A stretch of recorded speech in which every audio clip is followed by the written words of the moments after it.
هو طبيعي جدا الإنسان في رمضان يعني يجتهد في الطاعة، والأسباب مهيئة، يعني مثل قيام الليل كل يوم تراويح أو قيام الليل أو كذا فيصلي معهم. إذا انتهى رمضان انتهى قيام الليل.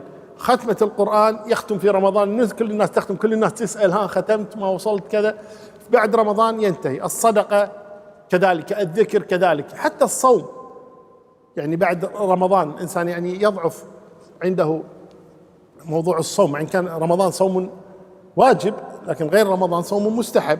فالمهم أن رمضان لا شك أنه نوع من التذكير ونوع من إعادة التأهيل، خلينا نقول، حتى الإنسان يقترب من الله أكثر. بعد رمضان طبيعي جدا الإنسان يفتر وتقل الطاعة عنده، فالإنسان يتذكر إن شاء الله ليس بآثم، لكن حرام، يعني أقصد حرام دنيوي وليس حرام شرعي.